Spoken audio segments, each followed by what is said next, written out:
Welcome to another edition of WACC Special Spotlight Report. I'm Charlene Duncan. Today in our studio we have a very special guest. He sang, danced, acted, and even spoke to many people in the past. He's also the founder and director of a world-famous singing group. Today in our studios we have William C. Boehm, Sr., the founder and director of the Singing Angels. Welcome, Bill.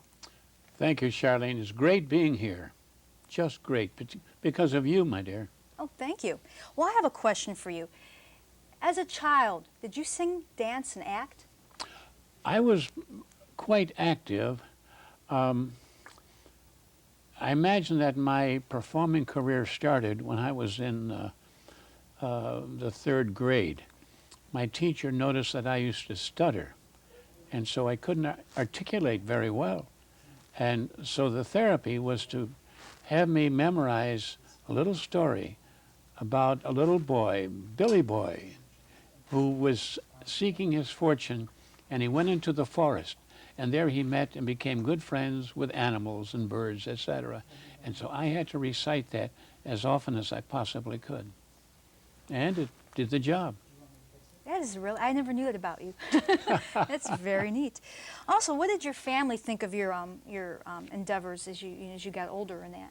Well, I had support from them, but they had little time to get involved in my activities. There were 5 of us in the family, and many of my theatrical activities would carry on late afternoon and evening, and I wouldn't get home for meals. My poor mother was so distressed, and so finally she just put out a meal somewhere, and she said, "When you get home, you heat it up yourself." But they were always behind me, yes. That is great. So they weren't stage parents? No, not at all. Not at all. They didn't really have time for it, but they were there for me. Now, did your brothers or sisters sing and dance? Well, they, after a fashion, after a fashion. No, they left most of that to me, but my sister Ruth played the piano, and she played it very well. And we would have parties at home, and my dad would be in charge, and he would supervise, and he would recite poetry. He loved rendering Casey at the bat. He did a great job of it too. And then Ruth would play the piano, and I would sing. And then Brother George, younger brother, he played the banjo. And then older brother Howard, he played the violin. And not well. We didn't do any of those things really very well, but we had a great deal of fun. Yeah, you could have been like the Jackson 5, but back in your time, yeah, the Boehm 5. No way did we compare with them in talent, though. Aw, but you went on. You went on to do other things in your young adulthood. Could Yes. you tell us a little bit about that? Well, I was active in school in the musicals, and those are just great. And I could not only sing, but I could act as well. And that is what got me choice roles, because I could do both. And today, if you want to perform in the professional world, you've got to be able to sing well, act well, and move well. If you don't, you got to do all 3. You got to command all 3. Sure. What is your favorite part that you ever played? Oh, I love Francois Villon in The Vagabond King, and I had to do fencing scenes and leaping around. In those days, I was very agile. I loved them. I just loved them. That was one in The Student Prince.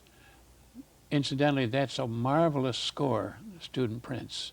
Sigmund Romberg was the composer. And there's beautiful melodies, and the Serenade from The Student Prince is one of the all-time great selections.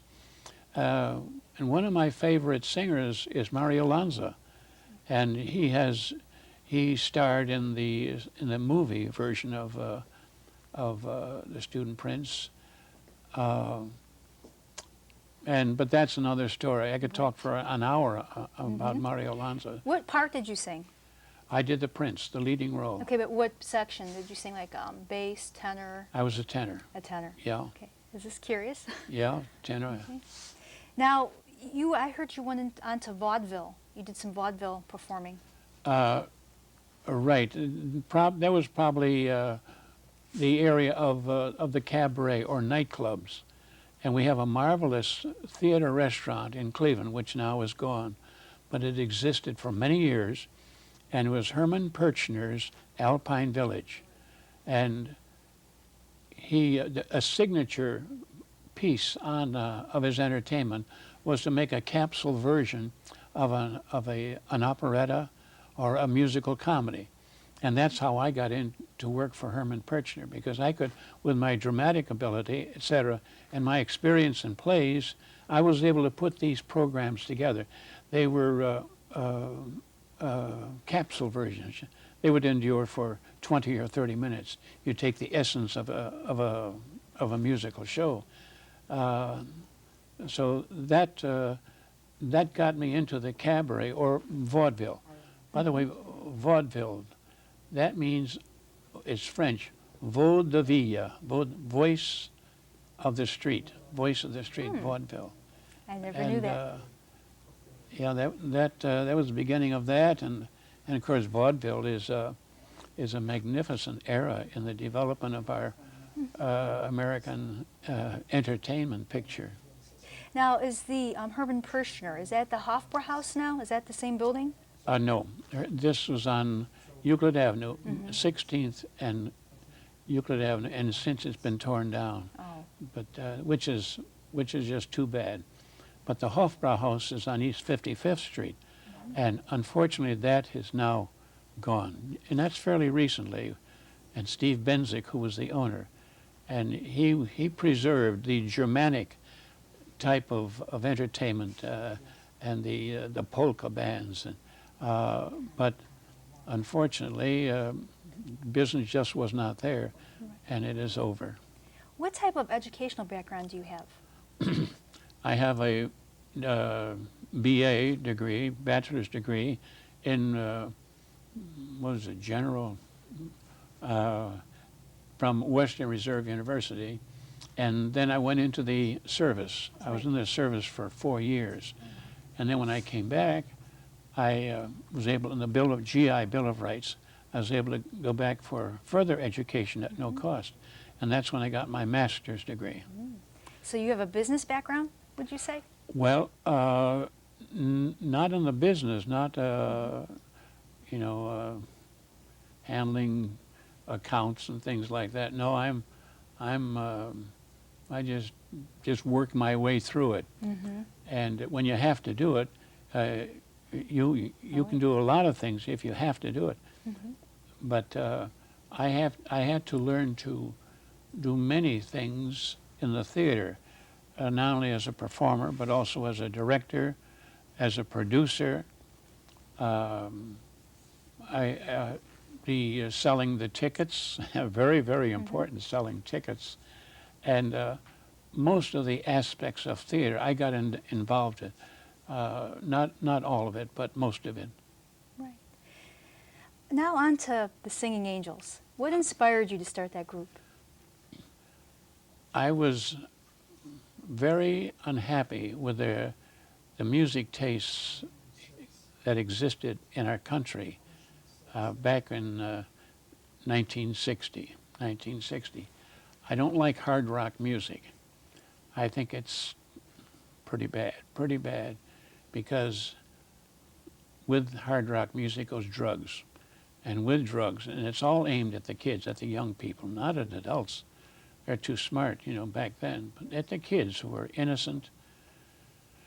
And I also, moreover, rock music was destroying the kind of music that I was trained in operetta, in musical comedy, like Rodgers and Hammerstein, Lerner and Loewe. Those people are so wonderful, magnificent, and so that's where I really focused on that. I see. How many performers are on actually in the Singing Angels? Children? We have, sometimes we reach 300. Our figure now is probably closer to 280. And that's in the performing chorus alone? No, that's in both groups. As you know so well, young lady, as a former outstanding member of the Singing Angels, We have two units. We have the training chorus, that's the beginners, and those children are from 8 to 14. Incidentally, in the beginning, I started them off at the age of 5. I didn't know any better. So I said, 5 years, 5 to 14. And we did our first concert with those takes in Severance Hall. And I had as a guest artist Eunice Potus, the famous pianist, plus a classic quartet. And that concert was very successful. It was supported by the Cleveland Friends of Music, and they printed the program, the tickets, the rent, and they said, Bill, you go to work, and whatever you earn, whatever you take in, you keep it and use it to develop the work of the Singing Angels. That's wonderful. Yeah. Now, right now, is that what you mostly rely on, is because you're a nonprofit organization, or grants or people to help you out? Yeah, not enough, though. Not enough. Oh, yeah. But that's the story of practically all nonprofit organizations. Look what happened to the Cleveland Ballet. Oh my, that was just terrible. They finally located themselves in the Masonic Temple, but they just couldn't develop enough money in order to pay for their program. And they had a magnificent ballet, one of the best certainly in America, but they couldn't afford it. They couldn't meet their budget, and so they had a working relationship with the San Jose Opera Company. It's the same company. It started here in Cleveland, and then they took it over to San Jose, and they did so well there that as soon as they were falling apart, San Jose moved in and claimed them, and now they have, and they got everything. They got all their wardrobe, their equipment, whatever, and they got a head start in sustaining an outstanding ballet. So you're saying for a young entrepreneur now these days to start a nonprofit organization, what would you say would be the key?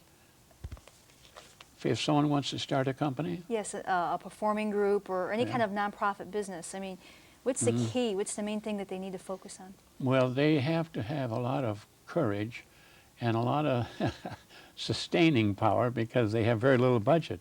They've got to get so much given to them, donated. But above all, they must have a knowledgeable person at the head, and perhaps several knowledgeable people. I mean, really, who know their business. That's not only the business head, the artistic head, and then you got the technical director. So those key people must know what they're doing. I think that they should establish, if you're going to start a company, be very serious about it, have high standards, and impress upon the members, the cast, how serious it is. Because if you do a good show, you're going to get good applause. You know how it is in the Singing Angels. We'd get standing ovations. We'd be performing before, it grew so that we were performing before audiences of 500, of 1,000, of 5,000, 10,000. And we've even had audiences.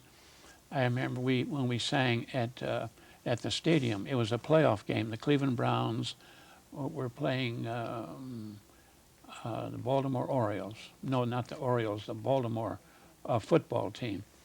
And there was 80,000 people in there.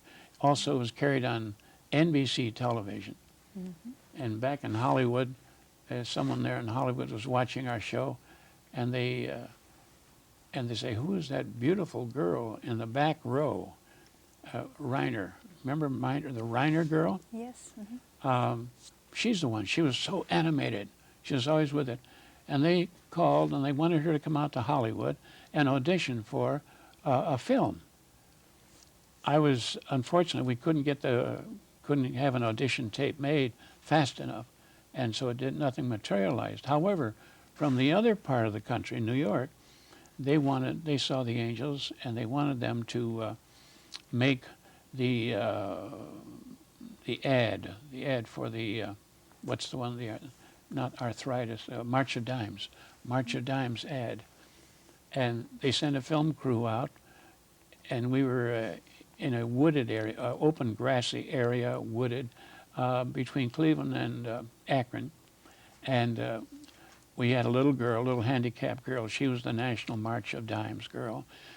And so she was there, and we sang. And just like in Sound of Music, the kids came in from over the hill, over the high ground, and went very, very well. And that was quite a coup for us. So that came out of that football game. Mm-hmm. Now, it takes plenty of practices. When do the children rehearse? Rehearsals, of course, are vital. They rehearse on Tuesday night. That's for half of the group. We have 4 sections, so we train 2 sections on Tuesday night, and the other 2 sections on Thursday night. We have first soprano, second soprano, alto, and bass. And then on Saturdays, we bring them all together. That's a long day, as you know. And then when we get closer to a major performing project, like our spring concert program, then we add Sunday. So there's plenty of rehearsal. If you do not learn that music and learn it well, you will not sound well. If you do not sound well, audiences are not interested in you. The only people you get are your family, your relatives. Nothing very impressive. How many songs would you say the Angels learn for a spring concert? It could be as many as 35. Now, you may, as a former singing angel, you may question that, but remember, in the program, the repertoire, we have a sing-along, and in the sing-along we have about 8 songs, and then we also do medleys, and there might be 4 or 5, sometimes even 6 songs. So. Otherwise, there would be straight numbers, about 35, I would say. Also, you forgot to mention that the sections, sometimes they divide them up. The first sopranos will be a higher section of first sopranos and a little bit lower, and then they'll take the second sopranos and have some sing higher and then some sing a little lower, and then altos the same way, and then the bass and tenors too. So actually, by the time you get done, you have about 8 or 9 sections. Yeah, it could be. Mm-hmm. We've even had. If the boys are a little light, then we would take some of the altos, girls, and they would help the boys out. How about that? Mm-hmm. You had the girls helping those tough guys, but they weren't very strong. So we'd have to take 4 or 5 altos, and they would supplement the bass music. Tell me about evaluations. What does that mean to an angel? Oh, that's terrifying. That's a day that they all dread because they got to come in there, and we line them up. We bring 6 to 8 at a time, and then the committee, the judging committee, they say, now you're going to sing a song here and do the choreography. Okay, go. And then they play a rhythm song, and the kids are doing their stuff. And so we evaluate them on their choreography. Then we play a segment of a song, and we'll play it. We'll do it with piano, and everybody will sing that segment. Then we say, all right, now we're going to go right down the line. No piano, no accompaniment. Here's your starting note. Now sing your part. You remember that. I never thought you'd say it was terrifying. That's the kids tell me. Oh, yes. And because you look so stern. You're not smiling when you're evaluating. Yeah, we look terrible, don't we? But we're concentrating, watching the notes, making sure that the children see how they do, and how well they do will result in their grade. And it's tough. It is tough. Explain the grade to the audience, what the grading system is. Okay, we have a scale of 10 to 1. 10 would be the highest possible score. And then you ask them to sing this part all alone. We give them the starting note, and then they have to sing each note correctly, or as correctly as possible. And the degree of skill that they display will count then for their grade. And some of the kids, it scares the dickens out of them. But on the other hand, there are a lot of them who are very proud, and they want to be tested. They want to be graded, and they think that's thrilling. And if I could editorialize a little here, I think we don't have enough of that. You know, enough of challenging the kids. Heck, how are you supposed to know if they know it or not? We're supposed to dream it up, oh no. We have to find out from our kids if they know the music or not. Now, we might have 40 kids in a section, and if we're doing a very important concert somewhere, and we only need 20, let's say 20 singers, so you take 5 kids from each section, you've got to have the very best. And it could be a terribly important program. We might be doing something of national significance. So how do you know who are the best? You know by this testing method that we have. Now on to talking about national significance. What famous celebrities or people have you met in the past with the Singing Angels? We've had the great pleasure of working with Bob Hope, who's still with us. You know, he's well up in years, but he was wonderful, Bob Hope, and we sang with him in Buffalo. We sang with him in Breakaway in Akron? I was there. That's right. Yeah. That was his birthday party, and we sang with him in Michigan, and he had invited us to sing in it'll come to me, a town here in Ohio where they had a hurricane disaster, and so they had Bob Hope decided he was going to put on a show for Xenia, Ohio, and collect as much money as they could that would go to help the disaster victims. And so that was you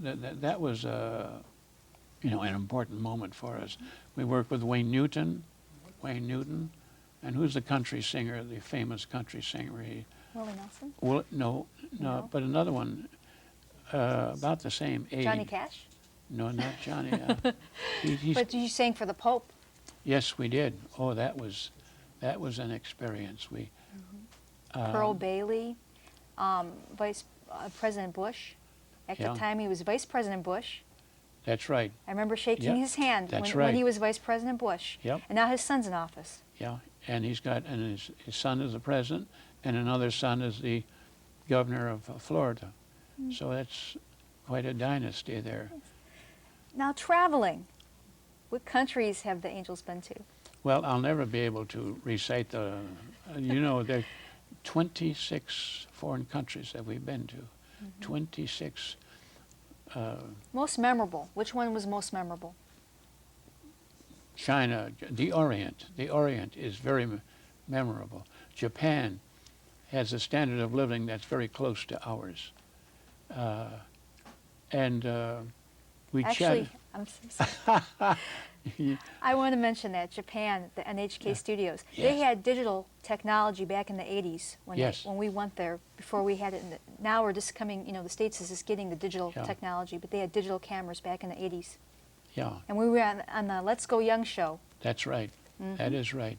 And they had that huge. They had a half moon, a banner, a half moon, and it's the Singing Angels, and it was on the floor. And then they had the flying camera, you know, that thing with hydraulic. A boom. Well, it's the kind that you know, it opens up and go. You know what I mean? Yeah. They had technology, right? You're right. They were equal to or surpassing us. You sang in Russia too? We've been to. We were in Russia definitely. We were on Red Square, and you met with all the officials from all the different countries too. Sang at their capitals. That is right. Madame Kang-Jing in Madam, China. oh my goodness, right. Yeah, Beijing. That was tremendous, just Oh, tremendous. yes. We had about 120 in our group. We took along parents and staff, and we must have had 80 or 90 singers. And that was important because Madame Kang-Jing, she was well into her 80s, and she was China's most famous woman legislator, political figure. And you remember, she was in charge of the birth control program. And, Yes. and that was a tremendous program because then they had 1 billion people. And if they didn't control it, it would cause it could be a disaster. And I remember we were walking along the street and saw billboards with birth control on the signs. And at our age, we really didn't understand what it was. But yeah. I remember the adults kind of snickering. I had to bring that up. But just on to famous angels, alumni. Can you name some people that have gone on to sing or direct or anything like that? Remember, we were not doing rock music, and at that time, it was the rock singers who were gaining the greatest notoriety. But I'm saying right now, your famous alumni that have graduated from Singing Angels, where have they gone on to? Like what kind of positions or titles? Matter of fact, your director, who directs your group right now, he's a former alumni. You mean Mike Mazer? That is right. And Mike spent 5 years in New York, and then I brought him back when I needed a music director. I brought him back, and also Charles Aerosol. Charles Aerosol is got the greatest credits of a Singing Angel graduate. He conducted the orchestra. He was the music director for a road company out of New York City for the musical Tommy, pop music show called Tommy, and he took that to a number of cities throughout America. He's a terrific musician, and boy, we're going to shoot for the moon. Starting, I told him we're going to be #1 in America. That's our goal, and we're going to do it with not with the greatest skillful children, because you know who we are. We open our doors to anybody. You have lawyers, doctors, people in the military in the group. Yeah. People that are, teachers. Yeah. It's neat to go back and see the alumni every year at Music Hall Yeah. and sing the Battle Hymn of the Republic together. Yeah. And we'll have about 100 graduates come up on stage, and we share the stage. They join the. When is spring concert this year, so the audience would know? Right. It's May 20th. May 20th, and it is. Will be at the State Theater. That's the crown jewel of Playhouse Square in Cleveland. 3,200 seats. Yes. We got to fill that. And what's that phone number if somebody wants to buy tickets? Can we bring that up?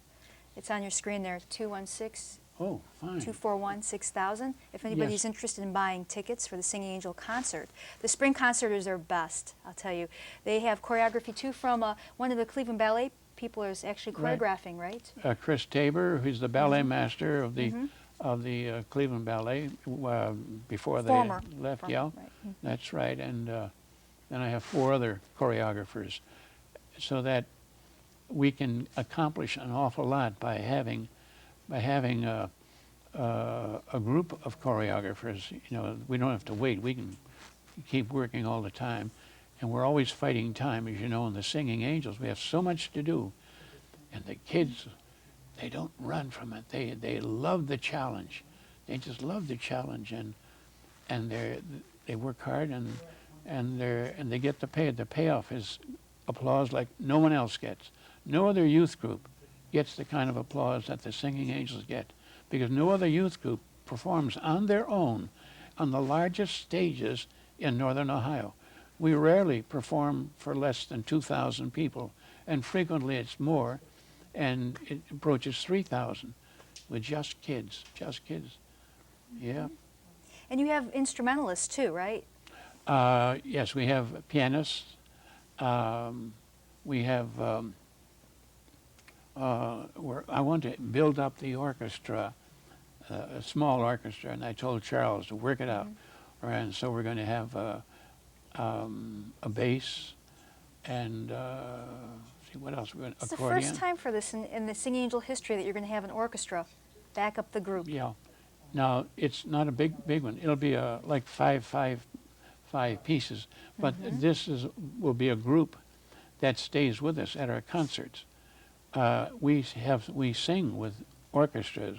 We sung with the Women's Symphony, Cleveland Women's Symphony Orchestra, and there's several other orchestras that we've worked with, and we don't take a back seat to anybody. You know, after you got a big vaunted orchestra and then the Singing Angels, but it's the Singing Angels and the orchestra. We share the top billing with them, you know, with the orchestra. Yeah. Oh yes. I have to ask you something. What does your wife think of your your job? Well, Harriet has seen me in performance when I was working as a single. She's seen me do hundreds of shows, and so she's used to me, you know. And she doesn't come out. She's not a night person, you know. But and she's a good critic. But no, she lets me alone, and that's good. Now you have just one son, or you have a son? Oh yes, I have a son, Bill. Only one, unfortunately, only one, and he's out on the West Coast, living out there. I wish I had him with me, very frankly. He's a brilliant kid. Does he And, sing and dance too? No, he he would smile. He would laugh uproariously if he heard that. By the way, I do not dance, but I can move with the best of them. Well, you fooled me. I used to see you move up there on stage. I thought you were dancing. I picked up some of the you know, from the choreographer, and I love to move. Who and are some of the famous choreographers? I know you had Dana Schneider. He used to perform Yes. in films and Yes, in I'm movies. so glad you mentioned her name. Dana, she's at Cuyahoga Community College, and she's very professional. She Jim Nygren, who choreographed shows at Jones Beach outside of New York City, and then he was our choreographer at Music Carnival. Music Carnival, by that, is a fabulous theater. It's unfortunately, it has seen its days. It is gone because the ground on which it stood has been reclaimed by the owner, who had other interests and uses of that property. Music Carnival, wonderful. You know, they had 3,000 people sitting around, and we. Almost like the front row used to be. Well, the front It's row, long gone. yeah, when Music Carnival stopped, then front row picked up the banner, but they didn't know, they weren't as knowledgeable, really as well prepared, and what they were more like, and what they did do, was to present Las Vegas type shows, because then you didn't have to worry about, they didn't have to worry about production with a chorus and a corps of actors and you know, that kind of thing. They took the simple, easy way out, which is perfectly okay. I wanted to ask you something. How do you feel when music hall, when the seniors sing their last song after they've been in a group for years and they move on? How do you feel about that? That's a wonderful moment. That's a wonderful moment, and you shared it when you graduated. That's when about 80, 90, 100 of the grads come out of the audience, and they move on stage into the section that they used to perform in, and then we would all do. Oh, you're talking about when alumni come back, but I'm Yeah. just saying their senior year, their last song that they Oh. sing with the group until, you know, before they move on to college, or, and it's just an Well, emotional time. I'm just trying to get how you feel. You know, what are the emotions? I mean, Yeah, it's very meaningful to them, and they're shaken up with emotion. And as you know, at the spring concert, they come out and do something themselves, and they holding, seem squeezing their hands together, and their tears are flowing, and they maintained a correspondence for quite a while. I know you get emotional when you see alumni come back because Oh yeah, everyone looks different.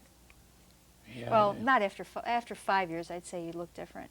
First 5 years, you Yeah. don't change that much. Stacy Edelman. Do you remember Stacy Edelman? Yes. Mm-hmm. Stacy Edelman. Vincent. Leland. Vincent. Vincent. That's it. Thank you. Thank you, Megan. And matter of fact, I talked to her today. She had sent me a picture of their baby, and she's having a wonderful time being a mother. But prior to her marriage, she was with Tribune Television Broadcasting Company in Washington, and she was interviewing President of the United States and the greatest political figures in Washington. That was her territory, and now she came back. Then she married Leland Vincent, and he's in Cleveland also. He's studying at John Marshall Law School. He's going to be an attorney, and so they're starting the family, raising the family. Well, she works at Channel 3. Yeah. Yes. Yeah, she's She's right a now. producer. She's a little taking a leave of Yeah. absence, and she won an award after she got back from Channel 3. She won an award already, but she's quite a gal. And when we were we were together. Mm-hmm. Remember in Yes. in Japan. Mm-hmm.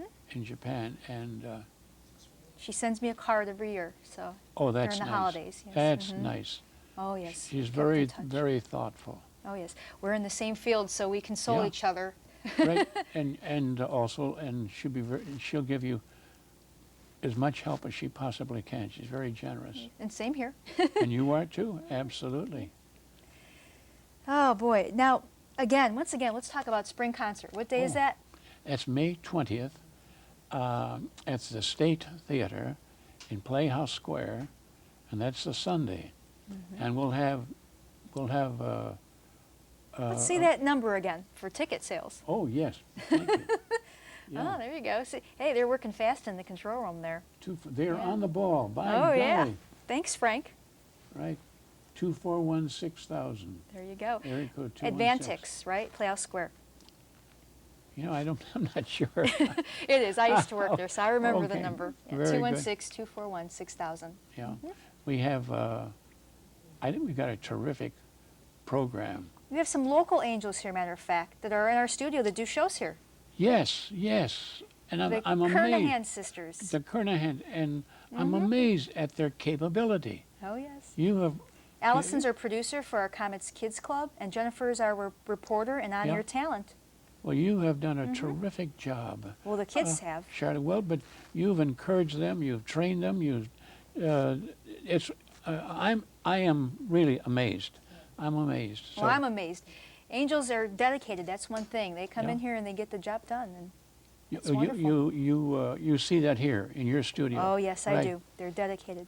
I never hesitate to recommend angels to an employer, because if he hires a singing angel, he will hire a good worker. Good worker. Yeah, we do have good workers here in our studio. I know about good workers, definitely. Well, I want to talk to you about this past concert tour this past summer, the year 2000, for this Marks Angels 2000-year tour of Europe. Yeah. What countries did the Angels tour to? Poland, Lithuania, and Germany. Those are the big stops. And Can't forget Holland. Holland. There was that's a quick visit. Yeah. Oh, yes. And in Hanover, Germany. Now we're trying to get into. We wanted to include Hanover, Germany in the tour. Why? Because it was the international celebration of the new millennium. It's like a World's Fair. Unfortunately, America did not participate in it, and so they didn't have a venue. They had no stage, no building. And so many other countries of the world had a facility. And However, I still included it in the tour because it would be something marvelous for the children to see. Well, I was getting upset that we had no performing opportunity, and I called Congressman Kucinich, and I said, "Can you help us? Can you do anything?" He responded. He responded immediately, and he got in touch with some embassies in Washington, and I heard from a number of them, we did arrange for a performance in Moldonia, small European country. It was very difficult because they had to get clearance on so many things, but we were at H hour. We were able to get a performance there. So once we got there and we performed, then word spread throughout Hanover, and the people from the different nations came up and said, "Would you come and sing on our stage? Would you come up?" And we had at least a dozen invitations, and we could have had even more. The wonderful American youth is here. We were the only American performing youth chorus to appear there. So it made something great out of what looked like it was hopelessly nothing. Mm-hmm. And it means a lot. Actually, in Poland, because I actually documented it, I went on the tour to videotape this event. They gave little pink, like little white storks that represented the country, because they have storks up on the telephone poles. They make their nest above houses. It's kind of strange. It's a big nest with this stork, and they gave each child a stuffed stork. Yeah. What is the significance of that? It's just that that's where they live. I mean, that's where the storks, live in that country. And kind of the baby, like baby delivery, the old folklore about, babies being delivered in a little blanket with the stork and that. Yeah. And it's kind of cute, but the problem is they kind of make a joke about it in Poland that the storks make a little bit of a mess for the people outside their front door when they leave to go to work. So. Oh my! But the kids did get a nice little souvenir from one of the stands after they sang. I wish I'd been there. It was one of the few tours that I missed, and I've been on 26, 27 tours through the years, but my hip couldn't take it. Had a hip replacement, and also had a knee replacement. I'm a bionic man, is what I am. And you're still going. Yes. Going. I think you kids kept me going. Mm-hmm. You kept me going. I love it. I love you all, and we have such a magnificent family, and we invite everyone to come in and join us. Auditions. The next audition will be in September at the Masonic Temple, and then we have another audition in late January, so that there are two opportunities for folks can join us. And we don't expect them to be superior, superb singers. As long as they can sing in tune with a pleasant sound, as you know, that's all it takes. And if they're willing to work hard and faithful, and then they'll have the time of your life. And you've had, Charlene, you've had some magnificent experience, and I know all too well, like in China, and you develop a wonderful relationship with a Chinese girl, and pen pals still to this day. Yeah. I'll tell you, Mr. Boehm, you've touched so many lives of children from all over. And anywhere that I go, and I run into Angel alumni, and they say how you've touched their lives, and we want to thank you for it. There's not enough that we can say, because most children will never be able to say they've traveled across the country, or shake presidents' hands, or sing with prominent people that they see on TV, famous people. And Singing Angels has given all of us that opportunity. I was just a shy kid. I was afraid to speak. And Singing Angels, my elementary school teacher gave me a form saying, audition. And I remember last minute, the night before, my grandfather drove me down. I was scared, and I sang The Sound of Music, actually my favorite things, the song from there. And I was so excited to get that letter in the mail saying that I was accepted into the group. And I just want to let you know that has given me the confidence now that I can run this station here as a station manager for Amherst City Cable. And I want to thank you for that. And all the other angels that would go the same for them too. They all want to thank you, Mr. Boehm. If it wasn't for you, we would never have had opportunities or experiences that we can talk about now for a lifetime. Thank you. My pride is this wonderful job that you have done and the other kids have done. That's my reward. Same here. Oh, And my. I want to thank you. And I have a special treat now. We have a little bit of a clip here from the Europe tour this past summer. It's not the complete documentary because we actually, this fall, we're going to have a documentary, a full documentary, an hour special, Mr. Boehm, commemorating the Singing Angels and yourself. But this is just a little clip of that trip to Europe this past summer. Let's see a little bit of that. And for next time, I'm Charlene Duncan for WACC Special Spotlight Report. Hi, how are you? So what have you been up to lately? I've been extremely busy lately because I'm practicing your language. It's hard, but I'm sure I'll do fine. I hope we get along and I can't wait to see you. I'm leaving in a few days to come and visit you and I'm extremely excited to see everything in your country. I hope you'll be able to write me back before I leave. Well, it was nice talking to you, but I better go. Bye, Kayleen.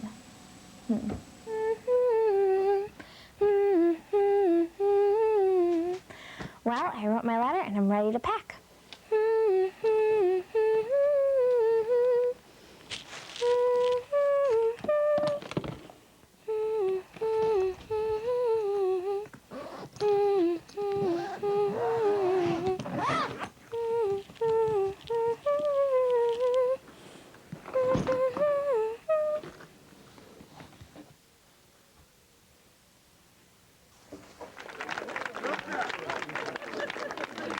From America, praise the Lord, our gift to Poland.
Dziękuję. Dziękuję.